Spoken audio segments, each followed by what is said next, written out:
Reaching further back, the figures I'd glimpsed in grainy black and white footage and in the books I'd pored over as a child. Rosewall, Bueno, Gonzalez, Leyva. The afternoon's other matches were more in line with my expectations. Venus Williams swatted aside some hapless Belgian. Then came Greg Rosetsky versus Andy Roddick, the day's headline contest. Roddick was another young gun of whom much was expected. In America, he was viewed as heir to Pete Sampras and Andre Agassi. And he was certainly more immediately noticeable than Federer, with his whipper-crack serve and air of anxious bustle. But his match with Rosetsky, predictably ace-strewn, was boring. I found neither player remotely enticing. The one moment of real drama was a line dispute. On a key point in the third set, with Roddick serving, someone in the crowd yelled, "Out!" when one of the American shots landed near the baseline. Rosetsky, thinking the call genuine, stopped playing.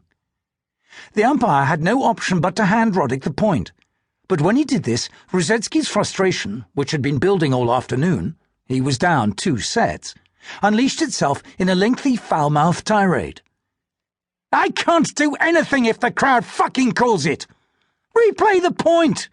Some wanker in the crowd changes the match, and you allow it to happen? Well done! Well done!" The crowd, I remember, mostly responded with jeers and whistles. The ex-Canadian Rosetsky may have been one of us, but it was clear that he would never replace Tim Henman in our affections. What I took away from the afternoon was the memory of Federer stooping low against the grass, spearing a backhand up the line, and of the contrast between the gentle-seeming lean of his serve and the percussive crack as the ball, once again, whipped into the back fence for an ace. Those images stayed with me, as over the following week and a half I monitored his progress through the tournament, telling anyone who would listen how good I thought he was. In Federer's career, Wimbledon 2003 was a hinge moment, the point when his promise finally came to fruition. With each match, his confidence billowed, as if he were discovering, for the first time, the full reach of his talents. In the 4th round, he beat the young American Mardy Fish in 4 sets. In the quarters, he saw off the gangly Dutch 8th seed Schenk Schalken in 3.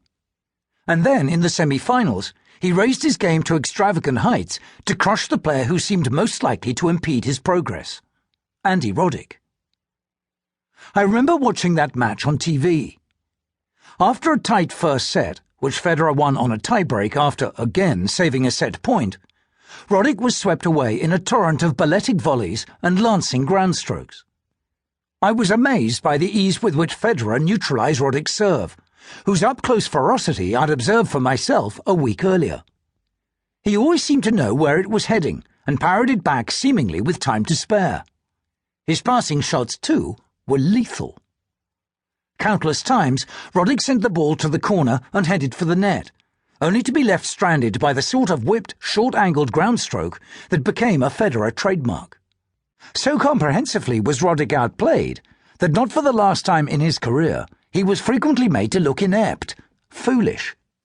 2 days later, Federer faced another big server, the towering Australian Mark Philippoussis, in the final. To no one's great surprise, he won in straight sets. Though I didn't watch the match, I must have had something else on, I remember taking a pleasure in Federer's victory that was, at least in part, egotistical. It proved that my initial reaction had been correct, that my man, my spot, really was something special. This self-congratulatory impulse, I now realize, was pretty absurd. It wasn't as if he was totally unheard of. Yet immediately after that tournament, my attention drifted away both from tennis and from Federer, and my life resumed its previous course. I went back to the world of editing, of journalism, of building a sense of myself as an adult. For what now strikes me as a strangely long time, roughly 3.5 years, I gave little thought to Federer at all. 2. While tennis didn't mean much to me in 2003, this hadn't always been the case. As a boy, I loved the sport with an all-consuming passion. Between the ages of about 5 and 11, it was, by some distance, the most important thing in my life. I first played it, or a version of it, in the south of France.